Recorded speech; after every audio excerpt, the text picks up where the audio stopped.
Avant de parler de l'hyperactivité chez les enfants, commençons par le DSM. Qu'est-ce que c'est le DSM et en quoi ça nous concerne tous?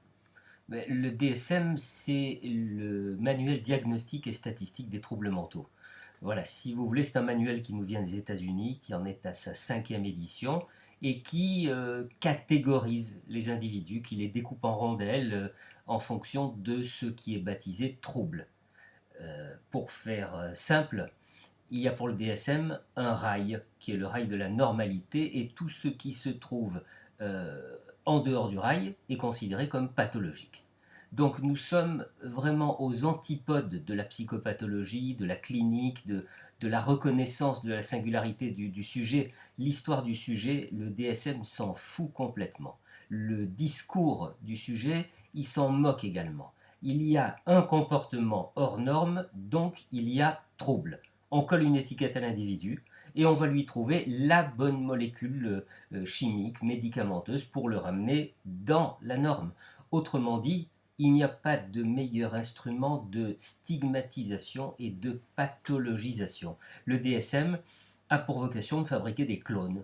C'est lui qui dit le bon et le pas bon, le bon comportement, comme d'autres disent la bonne parole. Alors oui, ça nous concerne tous, parce que c'est une atteinte à ce qu'il y a de plus précieux en nous, la différence, l'unicité, la singularité. Mais quand vous dites cela nous concerne tous, vous parlez des professionnels, des psys? Ah non, pas du tout. Parce que si le combat contre le DSM concernait une corporation, ce serait bien triste et le combat serait voué à l'échec. Cette emprise du DSM concerne chacun d'entre nous, les parents, les enseignants, les élus, les éducateurs, les médecins. Tout le monde est concerné parce que le DSM est susceptible de porter atteinte à chacun de nous. On risque tous d'être psychiatrisés, d'être médicamentés, désignés comme anormaux, malades ou handicapés, alors que qu'on a seulement une spécificité qui nous rend différents.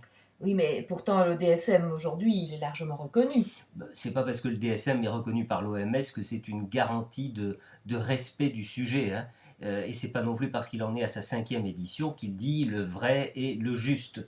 Il y a derrière cet outil, ce manuel, il y a vraiment une propagande qui profite évidemment à certains et il faut les nommer. Ah, et à qui pensez-vous? Ben, d'abord, évidemment, je pense à l'industrie pharmaceutique, hein, parce que créer de toutes pièces une entité qu'on baptise trouble, ça permet de justifier qu'on lui trouve une réponse, un remède médicamenteux, bien évidemment. Je pense qu'on reviendra largement sur le sujet quand on parlera tout à l'heure de l'hyperactivité. Et puis, il y a l'aspect social. Comprenez bien que le DSM édicte ce qu'est la norme, et même plus, la normalité. Et si un individu s'éloigne de la norme, alors il faut impérativement le ramener dans le droit chemin. Non pas en travaillant sur le plan de l'éducation, de l'insertion, de la socialisation, non. On va faire du dressage médicamenteux sous prétexte d'apporter du mieux-être. C'est plus confortable pour une société d'avoir des individus clonés bien dans le rang plutôt que d'avoir des brebis indisciplinées. Et pourtant, c'est la différence qui fait toute la richesse d'une nation. C'est peut-être un peu exagéré, non? Oui, on a dit aussi que c'était exagéré en parlant du meilleur des mondes. On a dit la même chose à propos de 1984. Vous savez, le DSM a complètement effacé la notion de symptôme. Il a tué la psychopathologie.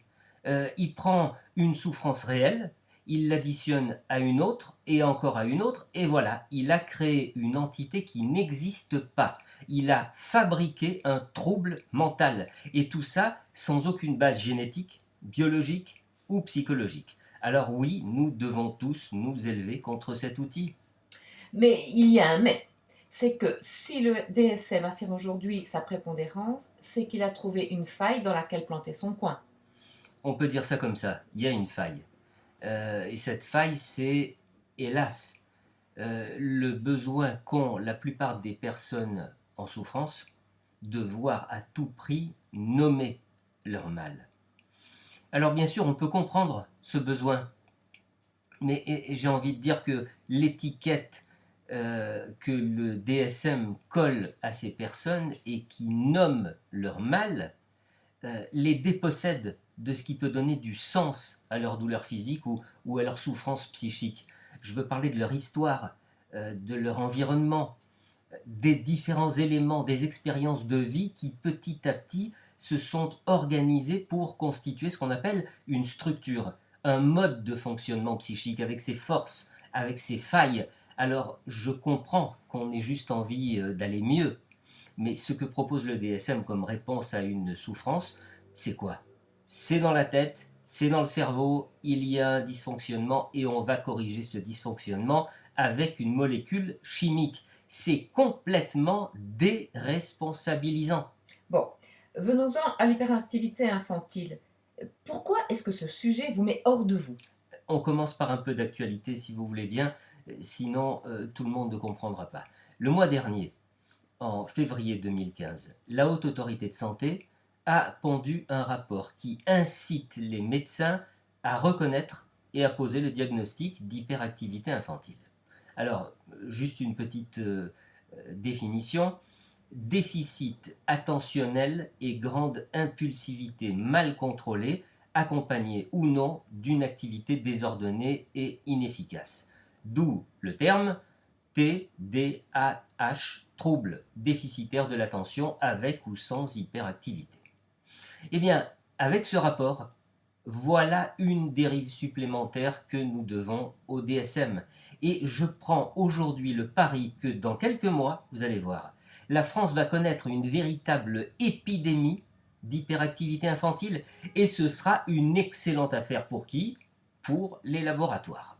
En fait, je vais vous dire, le pari est faussé dès maintenant, dans le sens où je sais que je vais le gagner. Et pour cause, l'épidémie s'est déjà déclenchée et manifestée dans tous les pays où le TDAH a été érigé en réalité par le DSM.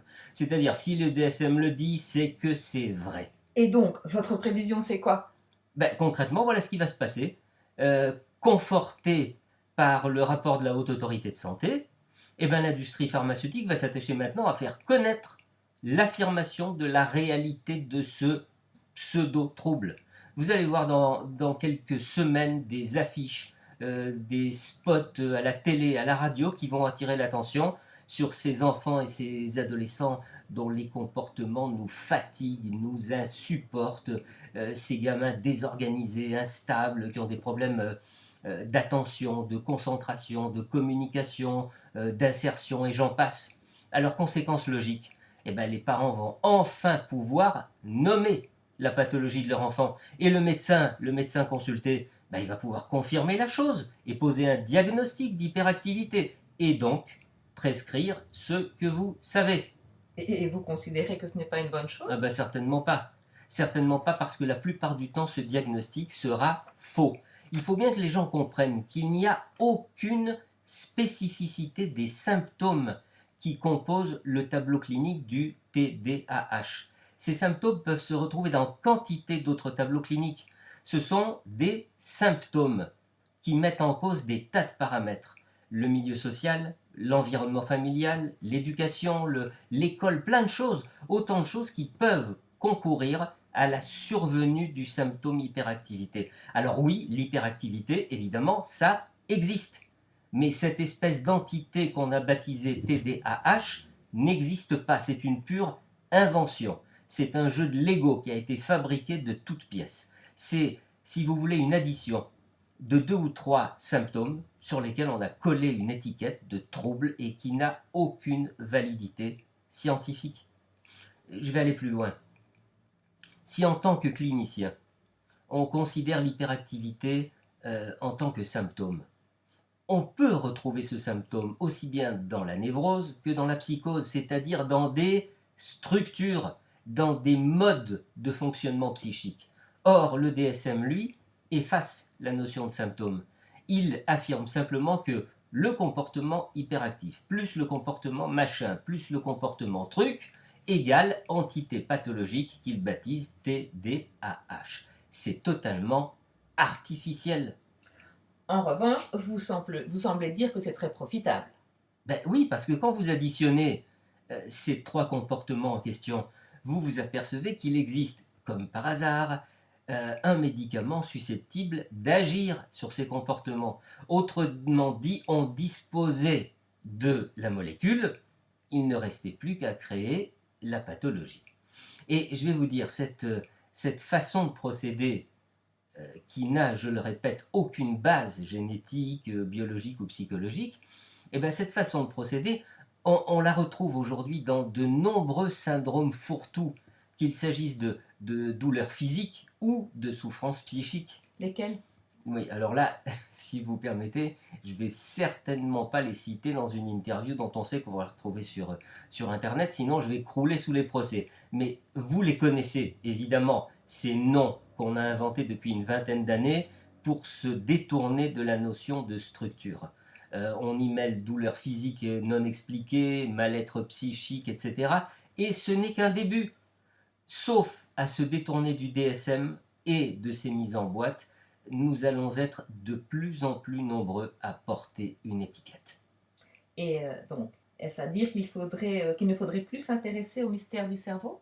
Pas du tout, c'est normal d'être même fasciné par le cerveau. Il y a plein de gens qui sont fascinés par le cerveau, mais on en est au balbutiement dans l'étude du cerveau, même si on a l'intuition de promesses fantastiques.